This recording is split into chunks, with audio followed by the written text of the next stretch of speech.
Baru saja kita selesai mengikuti pembacaan vonis terhadap terdakwa Kuatma'ruf. Kita lanjutkan dialog bersama dengan Bapak Abdul Fikar Hajar, pakar hukum pidana di Studio Metro TV, dan juga melalui saluran Zoom Bapak Firman Wijaya, ahli meringankan untuk terdakwa Ricky Rizal. Saya ke Pak Fikar. Ya. Tadi dikatakan oleh Pak Firman, diam saja masa ia bisa dikategorikan tindak pidana. Begitu, ini kan kontras dengan apa yang menjadi pendapat Anda, Pak Fikar. Apa respon?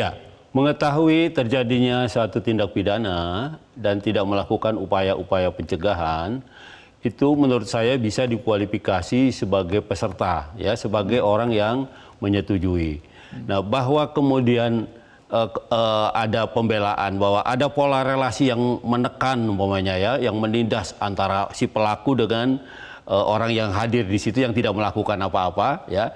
Itu kan dalam konteks satu tugas atau relasi yang lain gitu. Tetapi dalam satu tindakan, ya, ketika dia tidak melakukan apapun dalam konteks upaya pencegahan gitu ya, maka menurut saya itulah bagian dari sikap yang bisa ditafsirkan dan dikualifikasi sebagai bagian dari pelaku.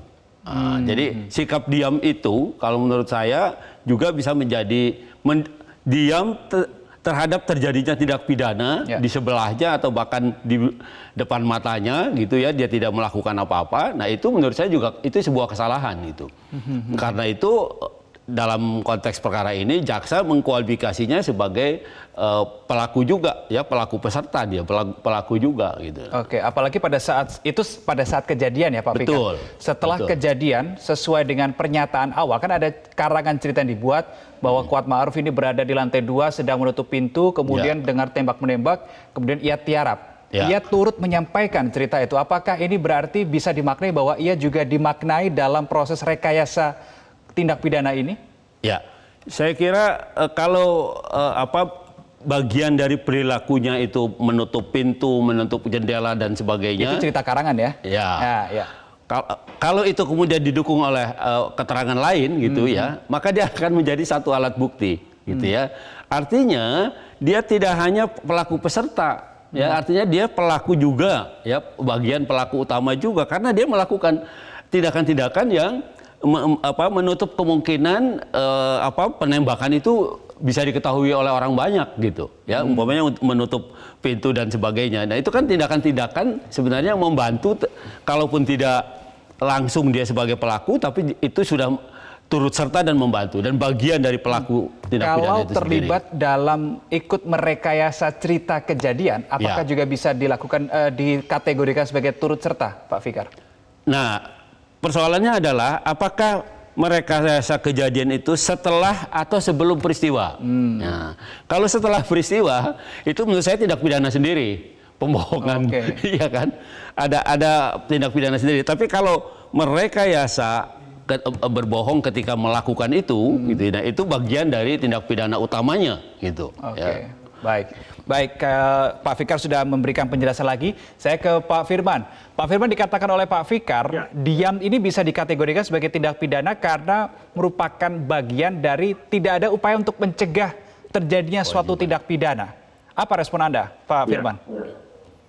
Ya, jadi itu apa yang disampaikan Pak Dr. Fikar benar, tetapi itu ada deliknya tersendiri, ya.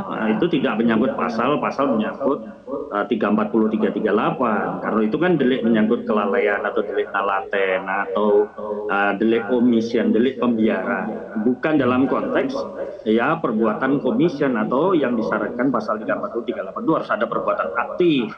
Nah, tadi juga disinggung oleh Pak Dr. Fikar, misalnya kaitan rekayasa, setuju saya, misalnya memberikan keterangan tidak benar dan sebagainya. Itu sebenarnya itu kaitan dengan apa yang disebut dengan untrue statement atau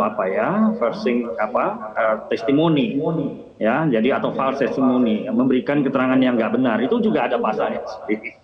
Dan hemat saya justru nggak sependapat ini kenapa kok masuk dalam bagian dakwaan 340. Ya, ini yang justru malah membuat agak membingungkan. Seharusnya dia digunakan pasal-pasal lain, ya, kalau orang yang melakukan rekayasa semacam ini.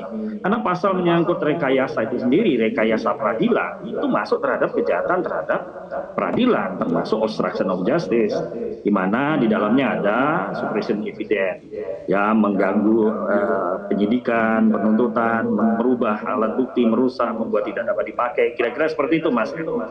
Dan ya, itu bisa juga termasuk ya untrue statement, ngasih memberikan informasi yang nggak benar. Tujuannya apa? Supaya peradilannya sesat. Itu sebenarnya. Nah, pada konteks yang tadi saya setuju dengan Mas. Hanya masalah ini kan kalau di 340, 338 ini kan ancamannya maksimum. Ya kan, di dalam KUHP kita, walaupun dalam rancangan KUHP yang baru itu sifatnya kekhususan, ya, dengan persyaratan tertentu. Nah, tapi karena ini delik dengan ancaman yang tertinggi, apalagi sampai ancamannya potensi hukuman mati, maka hemat saya harus standar evidennya harus tinggi dong. Ya, kalau kemudian digunakan standar yang semacam ini pasti ya akan menimbulkan presiden yang tidak konsisten. Karena beberapa putusan pengadilan sebelumnya kalau kasus pembunuhan pasti dikaitkan dengan sarana yang digunakan, apakah pistol, Pak Firman, senjata yang mati. Berarti maksud Anda apa yang dilakukan oleh Kuat Ma'ruf ini tidak apple to apple dengan pasal yang disangkakan, yaitu pasal 340 KUHP? Iya, seperti itu. Ya. Size-nya itu terlalu besar pasal itu untuk dikenakan kepada seorang Kuat Ma'ruf ataupun Ricky Rizal. Ya, kalaupun ada pasalnya, ya pasal-pasal menyangkut kelalaian, ya, akibatkan matinya orang lain, ya, sehingga tadi yang disebut tidak berbuat dan sebagainya. Dan pasal-pasal ada di dalam KUHP, seseorang yang tidak mencegah atau tidak melaporkan kalau ada. Tapi tidak kaitan dengan pasal 340. Baik. Kira-kira itu. Baik, terima kasih Pak Firman Wijaya, ahli meringankan untuk terdakwa Ricky Rizal, sudah bergabung bersama kami di Breaking News Metro TV siang hari ini. Selamat kembali beraktivitas, Pak Firman. Kita sambung dengan Pak Fikar. Ya. Tidak apple to apple nih. Ya. Apa yang dilakukan oleh Kuat Ma'ruf dengan pasal yang dikenakan 340 ini terlalu besar, terlalu lebar untuk Kuat Ma'ruf. Respon Pak Fikar? Ya, kalau menurut saya gini, dia ada dan hadir serta mengetahui rencana terjadinya pembunuhan itu sebenarnya sudah masuk ke dalam pengetahuannya. Artinya ketika dia mengetahui, sebenarnya kan ada kewajiban dia untuk melaporkan kepada penegak hukum. Seharusnya kan itu yang dilakukan itu. Tetapi ketika dia tidak melaporkan pada penegak hukum, dia tidak melakukan reaksi apapun, gitu ya. Nah, itu harus dimaknai bahwa dia menjadi bagian dari orang yang melakukan tindak pidana itu, gitu ya. Meskipun dia cuma hanya hadir melihat, tapi tidak melakukan apa-apa, gitu ya. Padahal dia punya sebenarnya kekuasaan, punya daya upaya untuk mencegah terjadinya itu, gitu. Nah, karena dia tidak melakukan itu, nah itulah kemudian mungkin jaksa mengkualifikasinya sebagai dia bagian dari pelaku secara keseluruhan. Jadi menurut Anda pasal 340 tidak terlalu besar untuk Kuat? Persoalannya gini, apakah Kuat mengetahui niatnya siapa namanya FS itu, ya Sambo itu? Apakah Kuat mengetahui itu? Umpamanya mengetahui itu bukan ikut merencanakan, duduk sama-sama merencanakan, bukan itu maksud saya. Sekedar tahu saja sudah masuk.